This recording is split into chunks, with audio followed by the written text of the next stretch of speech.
immense qui s'étire jusqu'au sud du Maroc, avec comme limite l'océan Atlantique.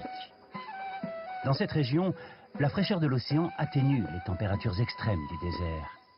Les localités sont rares, le paysage est dénué de relief et la côte est pratiquement rectiligne sur des centaines de kilomètres. Seule la péninsule de Dakhla dessine une encoche le long de cette côte où fusionnent le sable et la mer.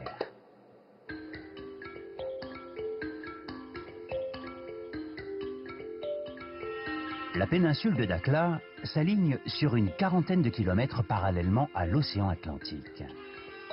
Large de 4 km en moyenne, elle abrite une baie de près de 400 km² aux eaux peu profondes, bordées d'immenses plages sauvages. Le vent qui s'y engouffre attire les amoureux de la glisse des 4 coins de l'Europe. La rencontre du Sahara et de l'Atlantique permet de profiter toute l'année d'un climat doux. Résultat, une atmosphère agréable où la lumière joue sur toutes les nuances.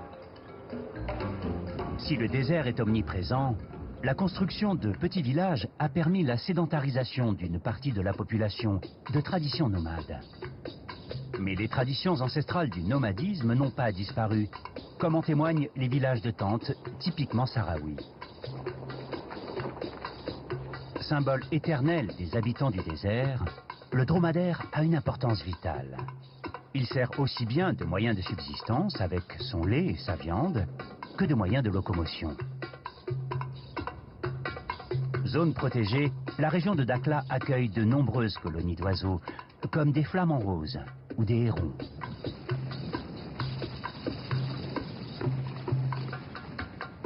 Dans le désert, l'eau est au cœur de la vie.